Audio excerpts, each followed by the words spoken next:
Well, hello there, watching the press preview. A first look then at what is on the front pages. Time to see what's making the headlines with the political editor of The Guardian, Pippa Crerar, and the political editor of The Sun, Harry Cole, with us from now until just before midnight. Welcome to both of you.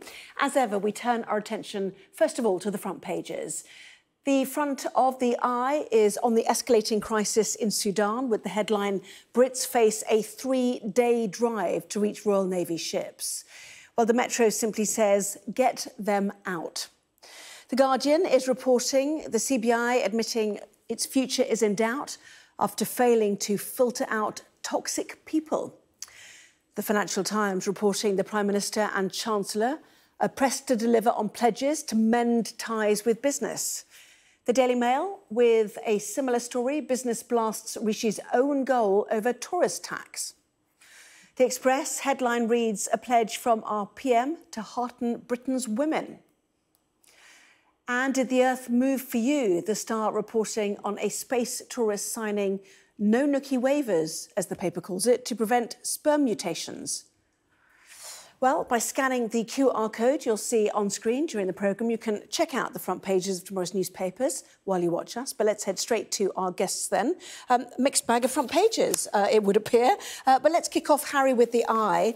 Stranded Britons facing what they're describing as a 3-day drive in Sudan to reach Royal Navy warships, effectively from the capital, possibly to Port Sudan, where the understanding is there's a reconnaissance team there working out options on how to get people out. But this is tricky, is it not? Extremely. And we've already had a fairly hair-raising sort of 96 hours trying to extract the Foreign Office representations in Sudan, their dependents, their families, and that's, you know, just a couple of dozen of people, and that was pretty lively by all accounts. Successfully took off bar one dependent Sunday. So that was pretty hair-raising. But the big question now for the government is, right, OK, you've got your people out. What about the up to 4,000 British citizens there? And for reasons that I don't profess to understand yet, because I'm relatively new to this, like pretty much everyone else is, we seem to have a lot more people in Sudan than, say, the United States or the French or the Germans. So there is a significant number of Brits. And it sounds to me tonight that a 7th Cobra meeting has been held. I think it's the 3rd or 4th one that the Prime Minister has chaired. And they are looking at all possible options to try and get people out. But if you're not going to airlift them, and the airport in Khartoum is out of action now after those flights are taken off, you have to start looking at other ways. And yeah, as the eye point out, if you're going to try and use Royal Navy warships, which are apparently on their way to the region or in the region or on the way to Sudan's coast, you know, it's going to be tricky, and it's going to be a hairy ride. And you know, we've already seen diplomats coming under attack, normal citizens, civilians. That could get very nasty very quickly. Yes, and we certainly heard Andrew Mitchell, Pippa, in the Commons today, that the published figure for the number of nationals there is 400. But if you add dual citizens, that rises to 4,000. And the acceptance is if you have a British passport, you'd be treated in exactly the same way, whichever group you belong to. And the Foreign Office has received registered communications from 2,000. But as Harry said, there is criticism of why you get out 30 people, or roughly 30 people, who could have helped with the evacuation from on the ground before you get any of these people out. And has the government been slow on this? Well, it's been a situation which the British government has been aware of from the beginning. I mean, I was abroad with James Cleverly last week, the Foreign Secretary, and right at the beginning of the week, he was taking calls in Sudan, was aware of the situation on the ground, and crisis meetings were already being held in the Foreign Office in London. And I know a lot of comparisons have been made with other nations and how, for example, the French and the Germans have got people out much more quickly. But the comparison is not really a fair one, because we have, as Harry says, thousands of British and dual national citizens there who would need to be, many of them would need help to get out, to be evacuated, whereas some of our European partners have a matter of hundreds, or in some cases dozens. So it's just a different scale of operation.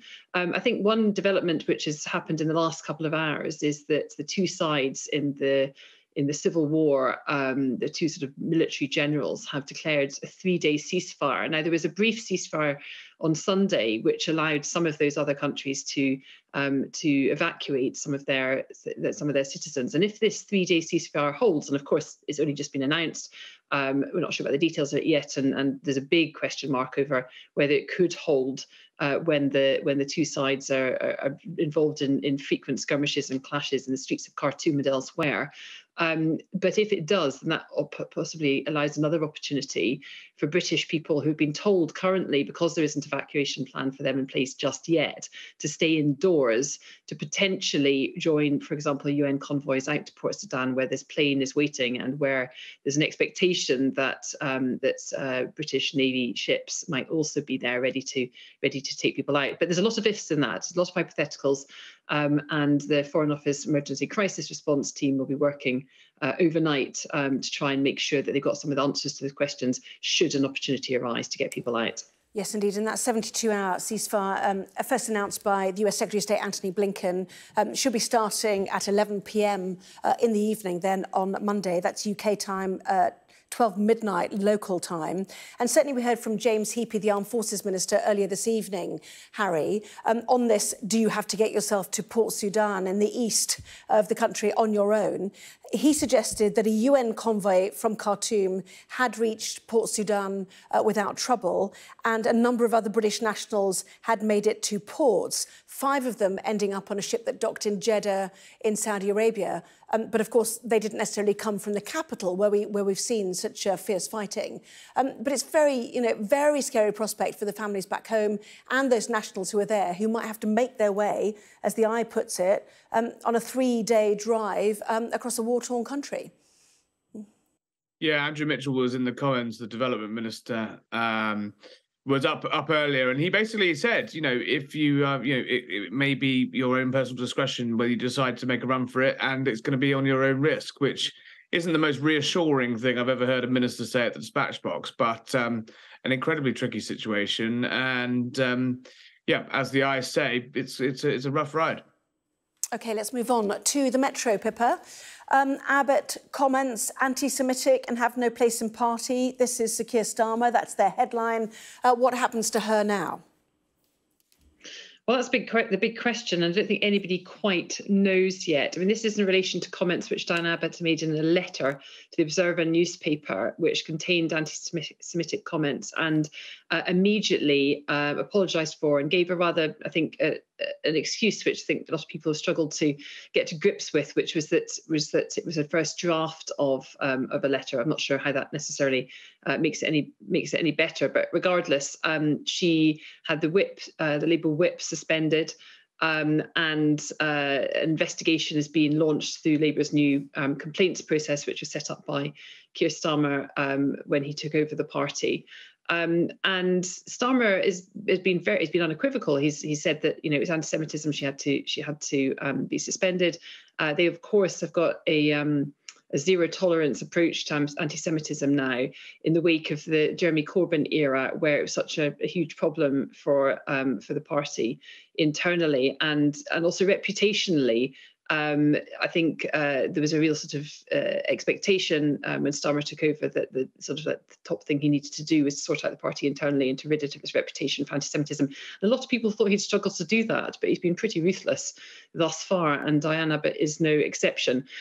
What now happens and how long that takes is the crucial thing, because of course we're potentially a year or so away from a general election, and Labour is selecting candidates in seats. The assumption had been that she would want to run again. She's been around since I think 1987, or she became an MP for the first time. She's been around a long time, but had suggested that she might want to stand again. If she doesn't have the Labour whip, though, if the investigation goes on for some time, and there is cases, Nick Brown is one of them, former Labour chief whip, who had the whip suspended from him as well, that these cases investigations seem to sort of drag on for quite a long time, then obviously she wouldn't be in a position where she could stand as a Labour candidate. So I think we have to see how quickly that process takes place. But Labour will not be welcoming a reminder that has sort of been ensued now, a reminder to the public that it did have a problem with anti-Semitism, and Starmer will be doing absolutely everything to reassure people that is in the party's past, and those days are behind them. And two quick questions then to you, Harry, on this. I mean, is the accusation that she's seeing race and therefore racism only through the prism of the colour of someone's skin? And secondly, we remember what happened to, the David Gauks of this world under Boris Johnson in the Conservative Party, the effect that if he effectively felt like he got rid of those anti-Brexit, more left-leaning Conservatives. Is the same happening here, that actually Sir Keir is trying to get rid of the left of the Labour Party? I think if you'd asked Boris Johnson if he had his time again, he might have got rid of a few more of his critics in the Tory party when he had the opportunity to back in 2019. In fact, he let a whole swathe of them back in, which I suspect is what Labour will do. If you look at some of the MPs who have caught themselves in sort of race rows, they've been, sort of given a bit of a penance on the backbench, allowed back. Diane Abbott's a really tricky one for Starmer. She is a sort of Labour institution. She is, a trailblazer in her own right completely. So I wonder whether she gets a certain amount of leeway because of her history of record-breaking career. Now, look, this is not the first time that Diane Abbott's got into trouble, is it? I mean, I can remember writing in sort of 2012, I think it was, when she tweeted that white people love playing divide and rule, and that was an outrage and an apology, and then there's been other outrages and apology. Remember when she said that, on the whole, that she thought Chairman Mao was a net positive rather than a murderous communist dictator. So she's never been far from controversy, and there's been a feeling in Labour land that, in sort of opposition land, that she's almost been taunting the leadership to try and kick her out. I believe she signed one of those anti-NATO letters at the beginning of the Ukraine conflict and quickly rode back on that. So it's almost felt like this has been coming to a head for a while, but I'd be amazed if Labour expelled or perhaps blocked their first black female MP from running if she wished to. I wonder whether there's an elegant fudge might become up where she just decides to stand down. But it's clear that there are serious questions to answer from what she wrote on Sunday. The amazing excuse she came up with, which was, oh, this was a first draft. I accidentally sent the first draft, which is admitting she said the comments, but admitted that she sent the version before someone had given her a reality check and said, this is mad, you cannot say this. And big questions, I think, for the Observer as well, of why on earth they publish out on the letters page without really drawing any attention to it. And at best, they missed a scoop. At worst, they missed perhaps something rather unsavory that you wouldn't necessarily want printed in the pages of a newspaper without some form of context. Yes, we'll try to get to the bottom of that. I've got The Sun in front of me and The Guardian, so I'm going to stick to your own papers, if that's all right, not least because, Harry, this is an exclusive by you, so you might as well answer this, which is what happens to Sue Gray. She, of course, who investigated Boris Johnson in Partygate, but wants to work for Sir Keir Starmer. So what's your story? Yeah. Bit of a headache brewing for Keir. This might be the worst of all scenarios for him. So a caution that this is what Whitehall figures and people inside government believe is going to happen quite soon. It is very much their view rather than the Sun's view. But a lot of people think that actually they're going to throw the book at Sue Gray, and actually her sort of secret meetings with Labour in the run-up to her sort of leaked announcement that she was in line to be late to Keir Starmer's chief of staff, it's gone down very badly in Sir Humphrey land. And it looks like that the completely toothless but advisory watchdog that recommends future appointments for senior officials and politicians looks like it could say, yeah, you can take a job with Keir Starmer, but you can do so essentially after the next election, which defeats the entire point of Starmer hiring her, which was to lead their transition into government. So bit of a shooting in the foot there if that comes to pass. And the lead for The Guardian then, Pippa, the CBI admitting rather that its future might be in doubt after failing to filter out toxic people. Tell us the latest then. This is the letter from the president of the CBI, Brian McBride, and follows a series of revelations by my colleague at The Guardian, Anna Isaac, about poor behaviour in the CBI, sexual harassment, drug taking, and two separate examples or allegations of rape, which really really quite disturbing. And Brian McBride admits that the organisation had failed to filter out what he describes as culturally toxic people. And of course, that had terrible consequences, as I've just set out. And really, the future of the organisation, and this has been Britain's foremost lobbying group, business lobbying group for the last 50 or 60 years, the future is really hanging in the balance now. They've already had about 50 of their most high-profile member organisations like John Lewis and NatWest, just to name a couple, either suspend or permanently leave the CBI, and both government and the Labour Party have also suspended contact relations with those with them. They've suspended their membership and policy activity until extraordinary meeting in June, at which the members will vote on their future and their purpose. It is an existential crisis for the CBI, and I think it's sort of the worrying aspect of it, and several senior business people, men and women, have highlighted this, is that it somehow puts women off going into business, thinking that the sort of the awful old tropes about what that world used to be like, the city used to be like for women, are in fact still in place. But the CBI has obviously got a lot of work to do if it's going to survive.